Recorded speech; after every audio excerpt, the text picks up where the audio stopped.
Hello everybody and welcome to Fruits Basket episode 10 anime review.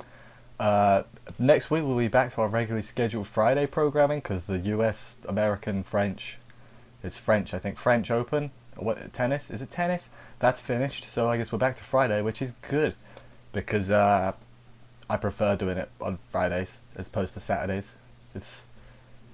Yeah. Anyway, this episode 10 anime review, I don't remember if I said that, but I'm saying it now. This episode went a completely different way than I thought. When I read it was Valentine's Day, I was like, okay, it's going to be fluffy. Instead, we didn't really focus on the fluffy, we focused on the Shigure. But we'll get there. We'll start at the beginning as we always do, and go through what happened first. That's a good word, first. So we begin with Kyo tossing and turning in bed. We don't really figure out what's going on. He comes downstairs, he's really moody. He doesn't even eat breakfast, he just drinks some milk. Which, fair enough, he's not a growing boy, but milk's good for you, so let's go with that. And what happens next? They go to school.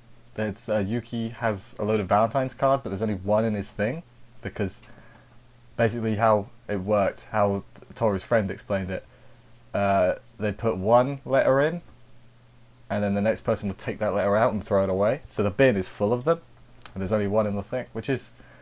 it's pretty funny. Oh, not a letter, the chocolate, sorry. Well, I guess there's probably a letter attached. Yeah.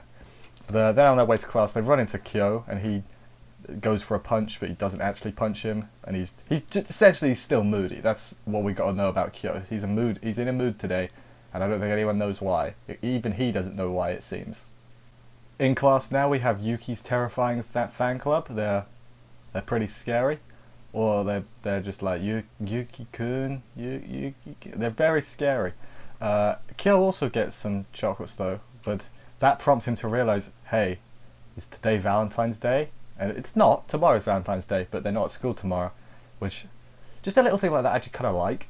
I'm like, that makes sense, that's how it would work. It doesn't have to be actual Valentine's Day. I love stuff like that. What happened next?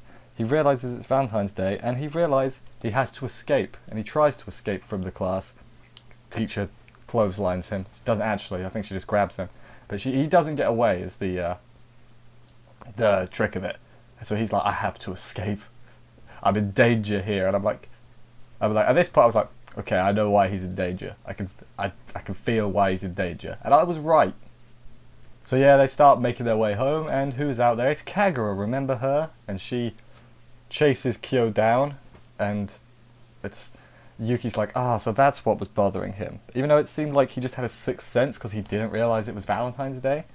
Then Kagura invites him on a date, and he's like, no, how about no, I'm not gonna do that. And then he's a bit harsh actually. Like, I know that's like his thing, is he's a right Sun, but could have been nicer.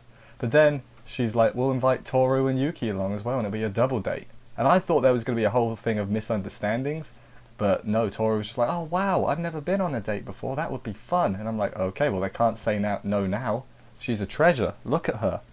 Further proof that she is a treasure. But then, on the way out, Kagura says like, hey, it's nice that you're getting along with Yuki now. And Kyo gets annoyed at that, and she gets annoyed at Shigure as well, also says something. And he's like, no, I hate him. And he's like, are you forcing yourself to hate him? Because you're scared of getting to know him? And then Kyo runs away. And I'm like, oh, I didn't expect it to go down this route. I feel like that's something we got to find out the actual answer to soon. Like, is it because he's the cat and he's the rat that he's forcing himself to hate him? Because I think that's probably a logical explanation. But maybe I'm wrong. Maybe there's a deeper... There was also like a little flashback thing. I can't even remember what it was really, but there was definitely a flashback thing with Kyo, and that's just before he runs away. So there's definitely something going on there. Yeah, I'm excited. Like, I went into the show expecting like a full-on romance, but the like actual like plot and like the what's going on with the Somas and all the characters is getting me like, I'm interested in that now too, which I guess that's a good thing. You come for the plot and you stay for the other plot. I guess that's how that works. Short little bit now, Toru goes to find Kyo, and she finds him in a state. He's like in a, you know when you like get out of the bath, right? You're in the towel and you just huddle on the floor. He's basically doing that but without the towel, and he's like emotionally broken, And she's like, it's okay if you don't want to be his friend. I'd like it if you did, but that's fine too. And I'm like, oh, she's a treasure. She deserves the world. Yeah, she then talks about how their hearts are actually very fragile, even though they've all got this macho posturing. And I'm like, that's a good point, Toru. You make excellent point. Please pick Kyo. Please. I mean, I like Yuki too, but Kyo's better. People are going to be mad. I mean, people are mad no matter which option you choose. It's just like, we'll see what happens. We'll see what happens. But then they walk back home. I'm just going to see if there's any more notes I've got here. No, they walk home and she's like, I want them to be happy like they've made me happy. I'm like, oh. She's really nice. I feel like I might be going a bit crazy today. I'm never usually this ecstatic, but it's a good show, so I should be ecstatic all the time. Second section now, Shigure, he says he has a dream about someone he loved. First I thought that was quite literal, but I think now it might be more metaphorical after the rest of the episode happened, because I don't really get what... It's a mystery, he's an enigma, but then it's basically the date prep. They're all... by prep I mean they're just putting on shoes and stuff. And getting advice, and he's getting called by someone. At first I thought it was a student, we find out later that it was his editor, because he's a book writer or something. I remember. But she's basically calling him and telling him to get to work, and she'll be over later, which I forgot about for most of the episode, I'm going to be honest. And then, like, just before she leaves, his eyes go wide when he listens to Toru. So at first I thought she reminds him of the person he loves, but actually it seemed like it was a different thing, because later on he kind of explains it. So yeah, this little bit, at first I thought it was going to be like all about the date, but it's actually, this second half is all about Shigure, which is why he's the thumbnail. So this next bit's going to be cutting along, so I've basically just put all the date stuff and all the Shigure stuff together, because it's all like cut a lot, so it's just all together. So we begin the date. It starts. There's not a lot to talk about. Date doesn't get that much screen time, if I'm being honest. But yeah, Kagura shows up and glomps Yuki, not Yuki, Kyo. That would be a completely different scenario. It'd be really weird as well. Then meanwhile, Yuki and Toru. Oh my god, I'm going crazy. Yuki and Toru talk about Shigure, and he says like, she's like, I can never tell what he's thinking because he's always smiling. And Yuki's like, he's always smiling, but he's up to something.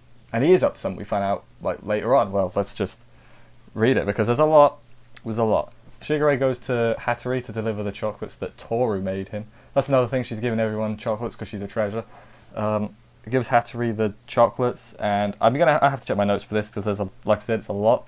Tells them all about the date, and then we cut back to the date, and they're watching a movie, and the girls are enjoying it, and the boys are there. Like, they do not seem to be having a good time, either of them, which is weird because they've got completely different tastes, but neither of them like the movie, and both the girls like the movie. And it didn't seem like it was like a romance, like lovey-dovey movie. It seemed like it was more of a action-y movie, maybe. I'm not sure, but yeah, that was the thing that happened. I was like, okay, that's pretty weird, but whatever. It gave me a little bit of a chuckle, because I was like, this whole scenario doesn't seem right, you know what I mean? Like, the movie they're watching, it seemed like it was like an alien, like, sci-fi thing, or something. I'm thinking way too much into this, but it's a thing that I noticed, and that's what this show's about, is me saying things I noticed.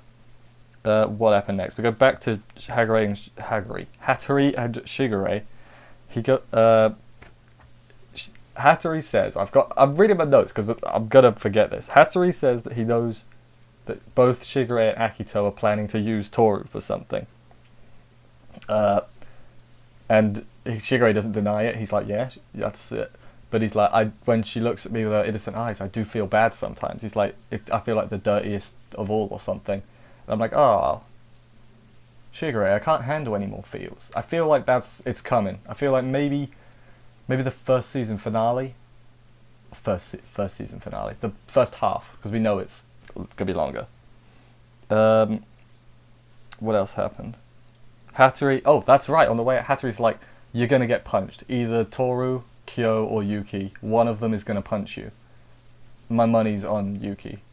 Which is weird. You think my money would be on Kyo, but I think Yuki's the one that's more likely to punch him. I don't think Tora will punch him because that's just not how she rolls. I don't think she's ever punched anything. Uh, but I think Kyo would go for the punch and Yuki would get there first. I think that's what would happen. That I'm sure it's foreshadowing and something like that is going to happen. Like, and I'm looking forward to it because I'll remember it. But yeah, did anything else happen? Shigure goes to see Akito at the end to do the checkup instead. And again, I don't know what's the deal there. I need to know. Like the plot things are like the plot things. There's that plot stuff. No, it's really interesting, and it's the thing that keeps me coming back. Well, actually, that's not true. It's just everything keeps me coming back. I love this show. It's really good. What happened in the last bit? Oh, I remember. So Team Date gets home, and as they approach the house, there's a woman there who has a penknife or something, goes to cut herself. That was a bit of a weird joke. I don't know if I appreciated that, but whatever. But then Shigure stops her. It's like, please don't kill yourself in front of my house. I'm like, you're acting remarkably calm. Maybe it wasn't a proper knife. It looked like a box cutter or something. They could still cut you. You could still die from that.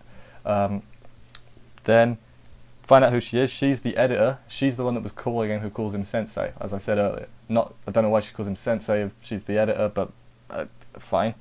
Essentially, she came to try and get him to work, and he's not working because he went out and delivered chocolates and stuff. Yeah, I don't know how much of a main character she's going to be. I mean, every character seems to have at least some role, so I assume she will as well. Although she's not a Soma, as far as we know, so that's interesting. There's not really a lot that happens at the end. Toru goes to make some more chocolates. Shigure actually gets to work after his eyes widen again looking at Toru, so I'm curious to know what's going on. And what his dream is. Like, that was another thing they mentioned a lot, was he does the dream and that's what he's trying to achieve. But of course they don't tell us because build up, plot, that's how plots work. That's how you keep people interested, and it's working. Anyway, let me know what you thought about the episode and everything. I'm enjoying it. I'm so much enjoying myself. I'm having a great time. I will see you next week. Bye, guys.